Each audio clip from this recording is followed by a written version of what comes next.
ശ്രീ റജി ചെറിയാൻ, എന്തിനാണ് NCP വിടുന്നത്? എന്താണ് പെട്ടെന്നുണ്ടായ പ്രകോപനം?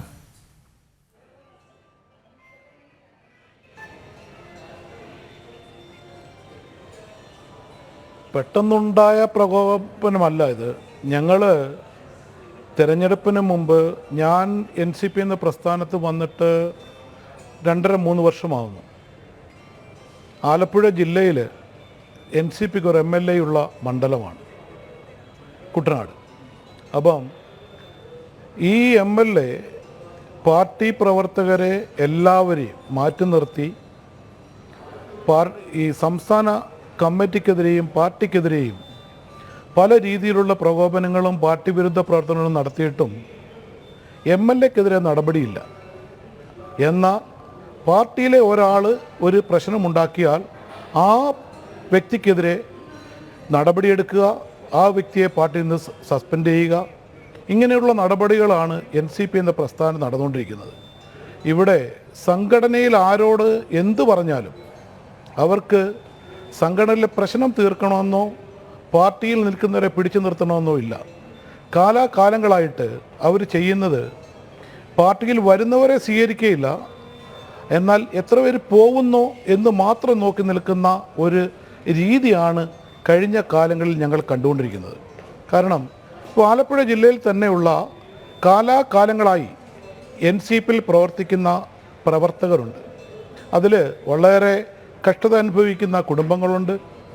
ഈ ഭരണത്തിൽ വന്നതിന് ശേഷം അങ്ങനെയുള്ള ഈ പാർട്ടിയിൽ കഷ്ടപ്പെട്ട് കാലങ്ങളായി നിൽക്കുന്ന ഒരു അഡ്വക്കേറ്റിൻ്റെ അവരെ പബ്ലിക് പ്രോസിക്യൂട്ടറായിട്ട് നിയമിക്കുവാൻ പറഞ്ഞിട്ട് അത് സംസ്ഥാന പ്രസിഡന്റ് പറയും ചെയ്യണമെന്ന് മന്ത്രിക്ക് എഴുതി കൊടുത്താൽ അത് MLA പോയി പറയും കൊടുക്കരുത്. അപ്പോൾ ഇങ്ങനെ ഇതിനകത്തിലെ പടലപ്പിണക്കങ്ങളും പാർട്ടി ആലപ്പുഴ ജില്ലയിലെ ഒരു പ്രവർത്തനയും ഉൾക്കൊണ്ട് മുമ്പോട്ട് പോകാനുള്ള കഴിവില്ലായ്മയും MLAയുടെ ഈ പ്രവർത്തനങ്ങളും ഞങ്ങളെ വളരെയധികം കഴിഞ്ഞ തെരഞ്ഞെടുപ്പിൽ പോലും NCP പ്രവർത്തകർക്ക് ആലപ്പുഴ ജില്ലയിൽ 2 പാർലമെൻറ്റ് മണ്ഡലത്തിലും ഒരാളും വർക്ക് ചെയ്യാനുള്ള പാർട്ടിക്ക് വേണ്ടിയോ അല്ലെങ്കിൽ തെരഞ്ഞെടുപ്പിന് വേണ്ടി വർക്ക് ചെയ്യാനുള്ള അവസരം ഈ MLA ഉണ്ടാക്കി കൊടുത്തിട്ടില്ല. എന്നാൽ ഞങ്ങളുടെ ആലപ്പുഴ ജില്ലയിലെ കുട്ടനാട് ഒഴിച്ച് ബാക്കി എല്ലാ മണ്ഡലങ്ങളെയും ബ്ലോക്കിലെയും ആൾക്കാരോട് പറഞ്ഞേക്കുന്നത്, നിങ്ങളാരും കുട്ടനാട്ടിൽ കയറരുതേ, അവിടെ 144 പോലെയാണ്, അവിടെ നിങ്ങളാരും കയറണ്ട, അവിടെ MLA മാത്രം പാർട്ടിയെ നയിച്ചോളും. അപ്പം ഇങ്ങനെയുള്ള രീതികളിലും കുട്ടനാട്ടിൽ ഇതൊന്നും ഉൾക്കൊണ്ട് പോകാൻ കഴിയാത്ത കുറേ ആൾക്കാരും അവിടെയുണ്ട്. അവരെല്ലാം സഹിച്ച് ക്ഷമിച്ച് നിന്നത് വർഷങ്ങളായി. പാർട്ടിയിലെ സ്ത്രീകളുണ്ടെങ്കിൽ അവരെ മോശമാക്കുക, പാർട്ടി പ്രവർത്തകർക്ക് നിങ്ങൾക്കറിയാം, എല്ലാ മാധ്യമങ്ങളിലും ചാനലുകളിലും വന്നാണ് ഞാൻ MLA വധിക്കാൻ ശ്രമിച്ചു, അങ്ങനെ ഒരു കേസ് ഒരു ദിവസം കൊണ്ടുണ്ടായി. എന്നാൽ ഇങ്ങനെ ഒരു കേസുണ്ടായിട്ട് അത് വെറും കള്ളക്കേസാണെന്ന് മനസ്സിലാക്കിയിട്ട് പോലും നിയമസഭയിലും മുഖ്യമന്ത്രിയുടെ മുമ്പിലും എല്ലായിടത്തും ചെന്നാണത്. അതിനൊരു യാതൊരു തെളിവുമില്ലെന്നും പോലീസിലൊരു സ്റ്റേറ്റ്മെൻറ്റ് പോലും കൊടുക്കാൻ ഇതുവരെ തയ്യാറായിട്ടില്ല ഈ MLA. അങ്ങനെ ഒരു MLA എന്നെക്കൊണ്ടുള്ളൊരു വ്യക്തിക്കെതിരെ അങ്ങനെ ഒരു കേസ് കൊടുത്ത് പാർട്ടിയെയും സമൂഹത്തിലും തെറ്റിദ്ധരിപ്പിച്ച് ഇത്രയും പ്രശ്നങ്ങൾ ഉണ്ടാക്കിയിട്ട് എന്നോട് ഈ സംസ്ഥാന കമ്മിറ്റിയിലെ സംസ്ഥാന പ്രസിഡന്റ് ആരും ചോദിച്ചിട്ടില്ല എന്തായി എങ്ങനെയായി. എന്നാൽ അത് MLA ഒരു തെറ്റല്ലേ കാണിച്ചേ.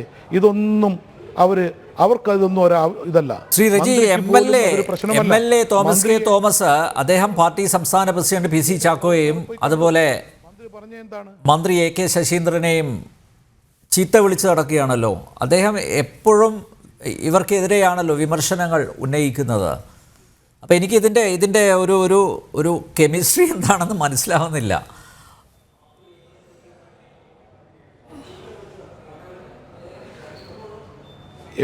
MLA പറയുന്നത് 2.5 വർഷം വെച്ച് 2 MLA ഉള്ള പാർട്ടിയിൽ എനിക്ക് മന്ത്രിസ്ഥാനം വേണം. അതെ, ആ സമയത്ത് തന്നെ ഒരു കാര്യം മനസ്സിലാക്കേണ്ടത്, MLA എന്ന് പറഞ്ഞാൽ ഒരു സംഘടനയിലെ സംഘടനാ മര്യാദ എന്താണെന്നറിയില്ല. ആ സമയത്ത് തന്നെ MLA സംസ്ഥാന പ്രസിഡന്റ് തെറി വിളിക്കും. ഞങ്ങൾ പറയുന്നത് ഒന്നുകിൽ MLAക്ക് മന്ത്രിസ്ഥാനം കൊടുക്കുക, അല്ലെ അയാൾക്കെടുത്ത് നടപടിയെടുക്കുക. അപ്പോൾ ഈ 2 കാര്യത്തിനും സാധ്യമല്ല. അപ്പോൾ പ്രവർത്തകർ എന്തെങ്കിലും പറഞ്ഞാൽ അവർക്കെതിരെ നടപടിയെടുക്കുക, MLA അങ്ങനെ നിർത്തുക. എന്താണെന്ന് ചോദിച്ചാൽ ഈ പാർട്ടിയിൽ 2 MLA ഉള്ളൂ, ഒരു MLA പോയാൽ മന്ത്രിസ്ഥാനം ഇല്ലാതായാലോ? ഇങ്ങനെയായ ഒരു സംഘടനയെ നിലനിർത്താൻ സാധിക്കുമോ? ഈ സംഘടനയെ കാലാകാലങ്ങളിലായി പ്രവർത്തിച്ചു വരുന്ന ആൾക്കാർക്ക് എങ്ങനെ മുന്നോട്ട് പോകാൻ സാധിക്കും? അല്ല ശ്രീ രജി, ഇപ്പോൾ NCPയിൽ ഇപ്പോൾ എത്ര ഗ്രൂപ്പുകൾ ഉണ്ട്? ഇപ്പോൾ തോമസിൻ്റെ നേതൃത്വത്തിലൊരു ഗ്രൂപ്പ് പ്രവർത്തിക്കുന്നു, AK ശശീന്ദ്രനും ഒരു ഗ്രൂപ്പുണ്ട് എന്നാണ് ഞാൻ മനസ്സിലാക്കുന്നത്, PC ചാക്കോയുടെ നേതൃത്വത്തിലും ഒരു ഗ്രൂപ്പ് പ്രവർത്തിക്കുന്നു എന്നാണ് മനസ്സിലാക്കുന്നത്. ഇന്ന് രാവിലെ താങ്കൾ വാർത്താസമ്മേളനം നടത്തിയപ്പോൾ താങ്കൾ PC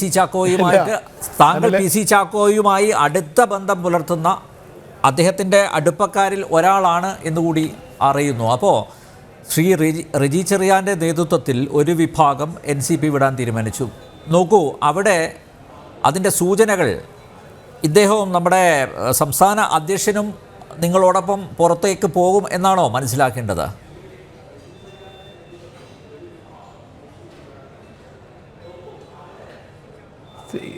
സംസ്ഥാന അധ്യക്ഷൻ ഈ പാർട്ടിയിൽ വന്ന് ഇതിനെ നന്നാക്കാൻ വന്നതാണ്.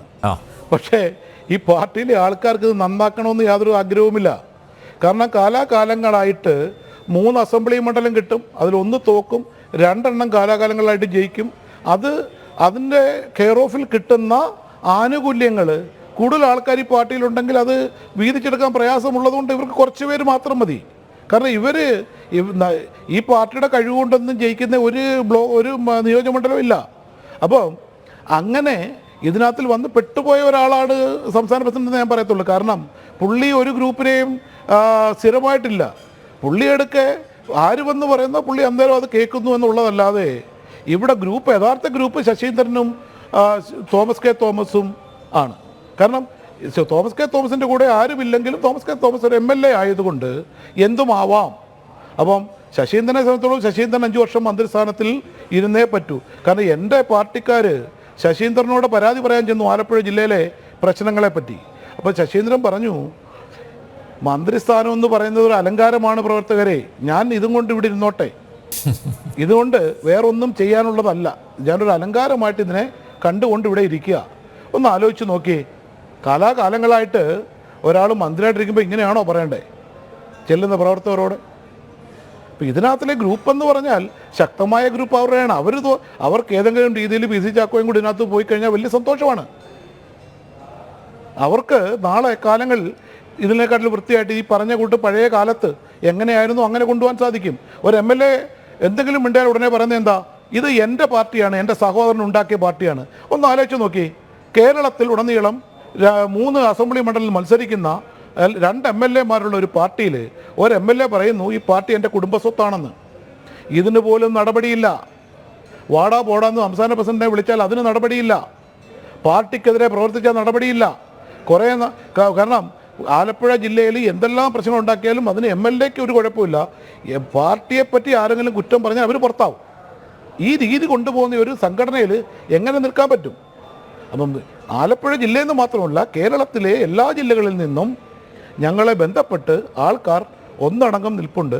ഞങ്ങൾ ഉചിതമായ എടുത്ത് ഞങ്ങൾക്ക് ആ ഒരു തീരുമാനമനുസരിച്ച് ഞങ്ങൾ പാർട്ടി വിടുന്നതായിരിക്കും. അതിന് യാതൊരു സംശയവുമില്ല.